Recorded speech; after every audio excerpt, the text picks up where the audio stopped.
Who do you think wins in a fight, you or Prime Floyd? Me. No questions? Why would you think that I would say Floyd? You know, that's one of my favorite fighters. But yeah, nah. In a live interview that instantly went viral, Terence Crawford was asked the question every fighter eventually faces. How would you do against Floyd Mayweather in his prime? And Bud didn't blink. He leaned forward, smiled, and dropped a bomb.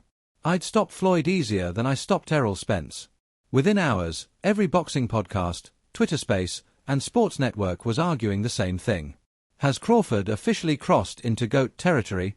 Because after conquering Canelo Alvarez, becoming a 3-division undisputed world champion, and staying undefeated in 42 fights, the man's confidence is no delusion. It's earned. And what's wild is he might not be wrong. Yo, yeah, so if he was pound for pound, Floyd was pound for pound. You or Floyd, who would have done that? Who would have won that? Me. Oh, shit, okay, I'm just asking. Oh, Floyd was pound for pound before. That would have been a hard fucking fight, though. Man, me versus anybody. I'm gonna always say me. Okay. Come on now. Floyd Mayweather built an empire off defense, precision, and timing. But Crawford has built one off danger, destruction, and domination. He doesn't just beat opponents, he erases them. From Sean Porter to Errol Spence to Canelo Alvarez, every fighter who stepped into the ring with Bud has walked out humbled. So when Crawford said he'd stop Floyd easier than Spence, it was a statement about how he approaches the sport itself. Floyd fought to protect his legacy. Crawford fights to expand his. And that's what separates them. Floyd was the definition of strategy. Every fight was calculated. Right opponent, right time, right conditions. You could call it smart business. But fans and pros have called it something else for years. Cherry picking. This is the situation, guys. No one has ever been a 4-division champion in boxing. Not a real one. Oh, Pacquiao won 8 and Oscar De La Hoya won 11 and this one won 15. No, I'm talking about Ring Magazine champ or lineal champ. You are the champion of that division. Get them all. Forever, the record was 3 by Henry Armstrong. Manny Pacquiao was the first dude to really win 4.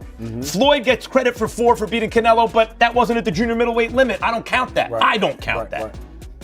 Terence Crawford just joined Manny Pacquiao as the only legit 4-division champion in the history of boxing. And he did it by jumping middle. He came lightweight, junior welter, then he won a belt at junior middle, not the whole championship, and then skipped middle to fight Canelo Alvarez for the undisputed, for the Ring Magazine super middleweight championship of the world, and left no doubts, including with Canelo, who was all class after the fight but knew what had just happened. Even Max Kellerman once said Floyd's resume is deep but it's selective.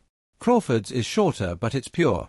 It's wild cause like if you look at Floyd's resume, you see a pattern of calculated risks designed to minimize danger and maximize reward. Wild, because like if you look at Floyd's resume, it's much deeper than Crawford's. And Floyd was faster and he had a better defense and all that stuff. But Floyd picked and chose when he fought guys, especially once he left lightweight. He wiped out the junior lights, bring him. Lightweight, he jumps up to Jose Luis Castillo first thing. A lot of people think he lost the first fight, then I didn't, but then he won the rematch. But once he left lightweight, he was careful about when he fought guys. So even though his resume is deeper with names, people remember, but he didn't want it with certain dudes at certain times. Crawford, we all witnessed, even though the resume is thin in certain ways, he wanted it with everyone the whole time. That makes a difference to. And that's the heart of this debate. Floyd mastered control over the ring, over opponents, over the timing of every fight. But Crawford, he doesn't care about control. He cares about conquest. Better out of those two, Crawford or Mayweather? I think Crawford is better, bigger. Like he's actually he moved in weight class, and I would say Crawford is a better fight all around fighter. Mayweather is really good too, though. You can't knock him as well. He's very talented. It would have been a tough fight, but I think Crawford would have the edge over Mayweather because of the long arms and because he's bigger. You know what I'm saying? And he would have kept him at bay. It would have been hard for Mayweather to counter, maybe. But Mayweather's definitely a technician. I mean, like Crawford said, Mayweather has his era, and Crawford, this is his era.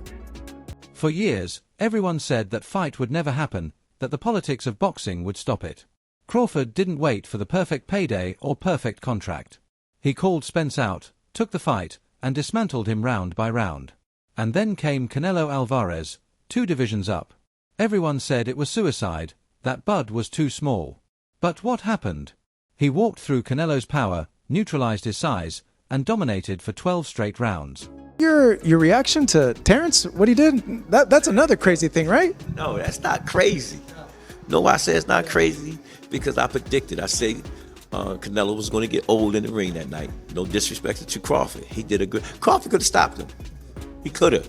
You know, me being a coach and watching how the fight was going on, he could have stopped him. And I know he's saying it in his mind, but he was being humble of Canelo. He was being humble, and it was a great fight, and it was good talk for the boxing world. And that's what it's all about, to entertain, to get us something to look at. We've been entertained like this for years, for centuries, of gladiators and stuff, going in the ring, representing their fans. That's not cherry-picking. That's walking into fire just to prove you can't burn. Now, here's where things get spicy. A lot of old-school boxing fans, the same ones who grew up on Floyd's reign, can't handle this new reality. Because Crawford is not just beating fighters, he's rewriting the definition of greatness in real time. I'm gonna get a lot of too, but honestly, there could be the way where you put Crawford over Mayweather. Because of going up, you didn't see Mayweather go up from 147 to 168. That's crazy, bro. And not even, and honestly, I thought Crawford was gonna have more of a hard time because he had a hard time with Madronov.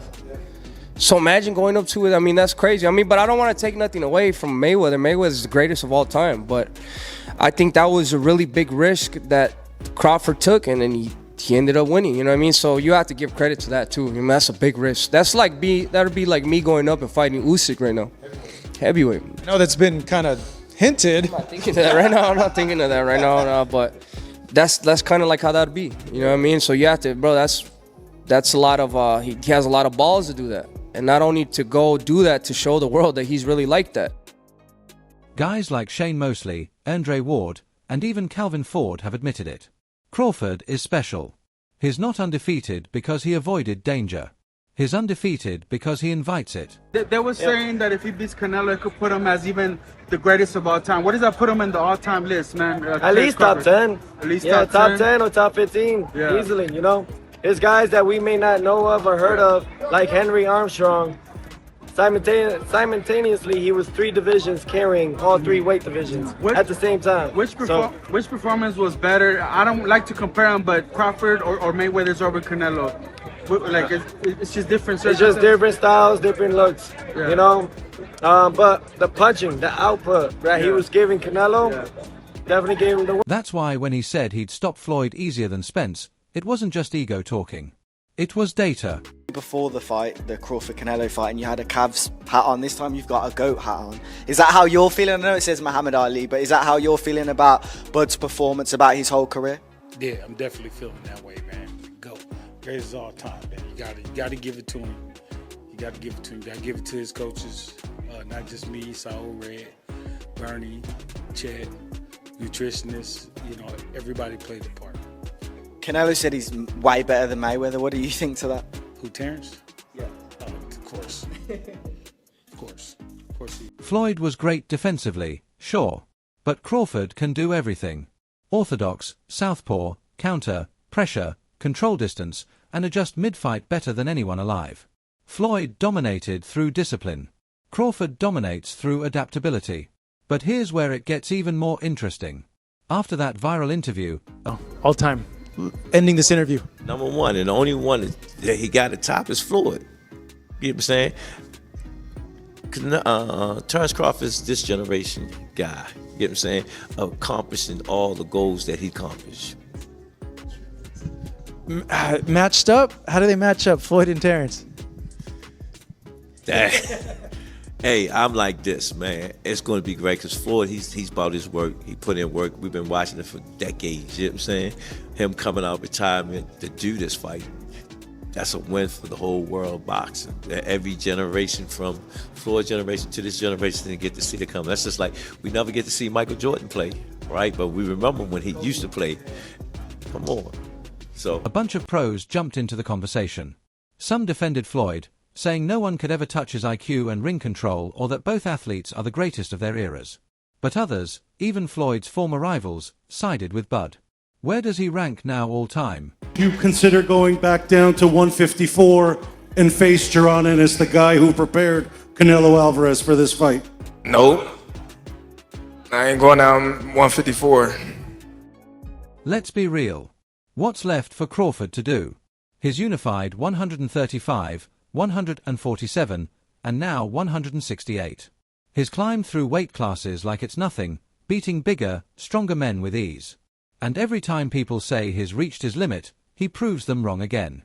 That's what separates fighters from legends when greatness becomes predictable. You know how you is, you be sizing niggas up, bro. Keep it a stack. Did you in your head size up Floyd? Like, was, you know what I'm saying? If we was ever, keep it real, boss, keep it real. I'm never that type of guy. I think that's some grimy shit. Always been happy for him, been a fan of his, and I never imagined us fighting. Yeah. I never looked at him like, man, I know I'll beat it. Well, you capping, bro. I never thought like fantasy fight me versus Floyd, nah. Never. I never just was with a person and looked at him like, man, I'll beat it. Never. That's some hating type shit to me. Like plotting. Yeah, I ain't never been that type of person. *** 11 interview ***. But here's the thing. Crawford doesn't care about being compared to Floyd. He said it before. He's not chasing Mayweather's money or fame. He's chasing something purer. Respect. Thing you said about fighting not being there spiritually, mentally, you think that might have affected Canelo, or that was just a skill difference was too wide? You know, I do think he was a little mentally tired. He's been at that level for a long time. He saw 11 fights in 4 years. That's a lot. Timing was perfect for Crawford. Yeah. He said it himself at the press conference. He said timing was everything. Perfect timing, everything. That's right. His whole career was on timing. He was mentally tired, but you got to give Crawford his credit, man. To keep your mind that mentally fresh and sharp and go out there and perform like that, that's a win itself. Not even just beating your opponent. For your mind to be that fresh, come fight that. And the way he's earning it by doing what Floyd never did, taking the toughest fights possible whenever, wherever. It's why the boxing world loves Bud right now. Here's the antidote to the influencer era. While everyone else is fighting YouTubers and doing crossover exhibitions, Crawford's fighting killers. That's why so many believe Bud's legacy already surpasses Floyd's, because Floyd fought to build his brand. Everything you said about fighting not being there spiritually, mentally, you think that might have affected Canelo, or that was just a skill difference was too wide? You know, I do think he was a little mentally tired. He's been at that level for a long time. He saw 11 fights in 4 years. That's a lot. Timing was perfect for Crawford. Yeah. He said it himself at the press conference. He said timing was everything. Perfect timing, everything. That's right. His whole career was on timing. He was mentally tired, but you got to give Crawford his credit, man. To keep your mind that mentally fresh and sharp and go out there and perform like that, that's a win itself. Not even just beating your opponent. For your mind to be that fresh, come fight that. Crawford fights to build his name in history books. *** 13 interview ***. One protected his record, the other protects the sport, and you can feel the tension building. Floyd hasn't responded directly to Bud's "I'd stop him easier than Spence" comment yet. But insiders say he's fuming because no matter how big Floyd's bank account gets, he's watching his old throne crumble. You could take a guy like Canelo, this guy could do, he can pick and choose who he want to fight. And I'm going to tell y'all the truth about Canelo. Easy, man. Easy. Y'all sitting up here, y'all praising this dude. This dude was nothing. I was almost 40 years old when I cooked this dude. Easy. Y'all always disrespecting our fighters. And it's Crawford sitting on top of it. Can everything you said about a fighter not being there spiritually, mentally, you think that might have affected Canelo, or was the skill difference just too wide? Everybody keep asking me, why you not coming back to fight? Why you not coming back to fight? So I look at the fight game, I said, okay. I said, you know, fighters fighting, they make 3 million, 4 million, 6 million, 7 million. Some may make 10 or 20 million. But I'm doing exhibitions and I'm making 20, 25 million, 100 million for exhibitions. So why would I come back and fight and get a guaranteed 35 million when I'm doing exhibition and getting 100. That's the real reason Floyd's been popping up in more interviews lately, talking about his exhibition with Mike Tyson and throwing shade at Crawford's accomplishments. He recently said, "Canelo's not what people think he is," which fans took as a sneaky way to downplay Crawford's win. Terence is only going to fight Boots if there's loads of money on the line, because he knows how good Ennis is, and he's not going to fight anymore unless it's for a lot of money.